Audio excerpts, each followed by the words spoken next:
السلام عليكم ورحمة الله وبركاته. ازيكم حبايب قلبي؟ عاملين ايه؟ يا رب تكونوا بخير وبصحة وهنا وسعادة يا رب. ازيكم يا حبايبنا؟ عاملين ايه؟ يا رب تكونوا بخير. ان شاء الله هنعمل مع بعض دلوقتي تخزين البامية بطريقة سهلة وبسيطة هتعجبكم ان شاء الله. تغسيل بامية يا جماعة من السنة للسنة. ده موسم البامية يا جماعة، لازم بقى نستغل الفرصة كده ونخزنها عشان بتبقى غالية قوي ومش متوفرة في كل الاوقات. دي الكمية يا جماعة اللي انا هحتاجها طول السنة، كل واحد بقى على حسب الكمية اللي هيحتاجها. اللي هي معايا حوالي 3 كيلو. احنا دي يعني بامية أسرة فلاحي. صغيرة، حياة أفضل. وبعدين محدش بياكلها إلا أنا اللي بتدبس في أكلها. ديت يا جماعة بامية فلاحي جاية صبحة خالص من الارض الزراعية يعني. فأنا قلت أما أجيبها بقى عشان نعملها فيديو مع حبايبنا يعني. بس يا جماعة لو انتوا ايديكم بتتحسس من البامية او كده ممكن تلبسوا جلافز وانتوا اه، بتقمعوها. دي يا جماعة دي الحركة دي اسمها تقميع البامية. شوفوا عشان نشيل الوردة الفوقانية ديت ونغزها غزة كده والنص. لو هي كبيرة بتعملها كده، لو هي صغيرة وعايزة تسيبها عادي. انا بعملها كده كبيرة صغيرة عشان ايه؟ ما تاخدش معايا وقت يا دوبك. هي حجمها كده حلو يا جماعة، ما هيش ناشفة ولا حاجة، هي طرية وحلوة. بصراحة يا جماعة البامية الصغيرة بتبقى جميلة. ده حجمها كويس بصراحة. انا ما نقتهاش، انا كنت قايلة الواحدة عليها وجابتها لي مشكورا يعني. جابتها لي في الكيس كده يا دوبك خدت الفلوس بتاعتها. بس هي بس الصغيرة ما شاء بتبقى الله احلى طبعا. بس هي ما شاء الله جميلة ومش بامية شوكي يعني ولا حاجة. شوفوا هنا يا جماعة. شوفوا يا جماعة، بعد ما قمعت الكمية كلها عشان ما اطولش عليكم الفيديو. كنت عاملة رز بلبن اهوت للبنات. دي بقى يا جماعة كمية المية اللي هسلق فيها البامية. مش هسلقها يعني، هي تبقى تاخد غلوة غلو، واحدة يا دوبك، هتقلب قلبة واحدة بس. تحطي فيها شوية ملح على بس ما المية تغلي وهنجيلكوا تاني. مش مطولة يا مامسك.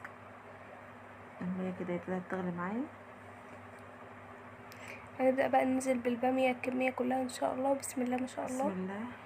خلي بالكم يا جماعة عشان الحركة دي ممكن تتلسعوا جامد قوي. طلع البخار ده كل الصراحة. فيديو بقول لكم اوعوا تتلسعوا من حاجة. المرة اللي فاتت قلت لكم اوعوا تتلسعوا من الشربات، المرة دي اوعوا تتلسعوا من المية السخنة. ربنا يسترها يا رب.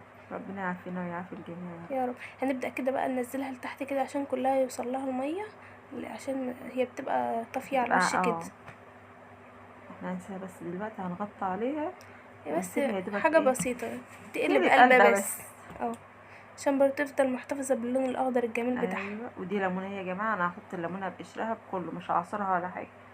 عايزه تعصريها برضو عادي انت ورغبتك. هتحافظ على الخضار بتاعها يا عشان جماعة. تخلي لونها اخضر وجميل كده.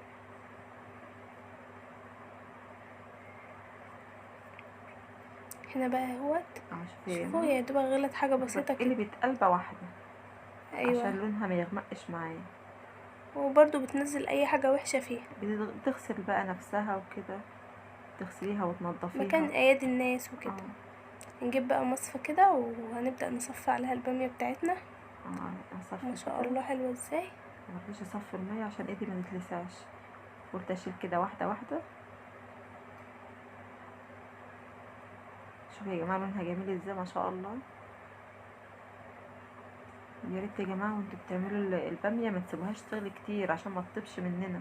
هي يا دوبك عايزينها كده عشان تبقى ايه، حاجه حافظه من السنه للسنه بس.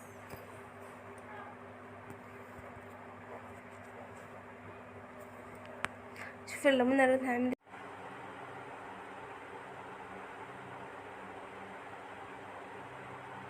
يعني كده يا جماعه كنت خلاص الكميه مني معايا. شوفوا بقى المية بقت لونها عاملة ازاي. دي نزلت بقى ايه تراب في البامية، اي حاجة ايوه، مش نظيفة. في باميه بتبقى شوكي لما بتعمليها، لما بتغليها الغلوه ديت الشوك اللي فيها بيروح. اه.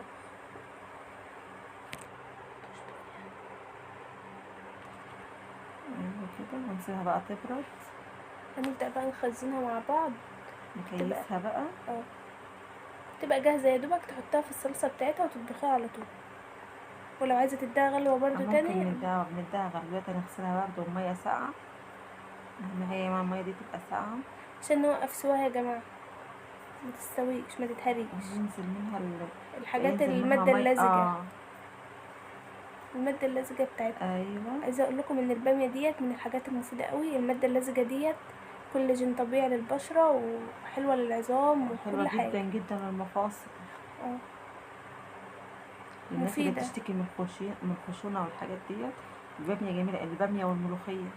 عايزة بقى تعمليها كده أرداحي من غير لحمة عادي، عايزة تعمليها بلحمة براحتك برضه، بس دلوقتي مش أيامه خالص. الكل هيعملها دلوقتي وارتاح. بلحمة يا مهمس، بلحمة.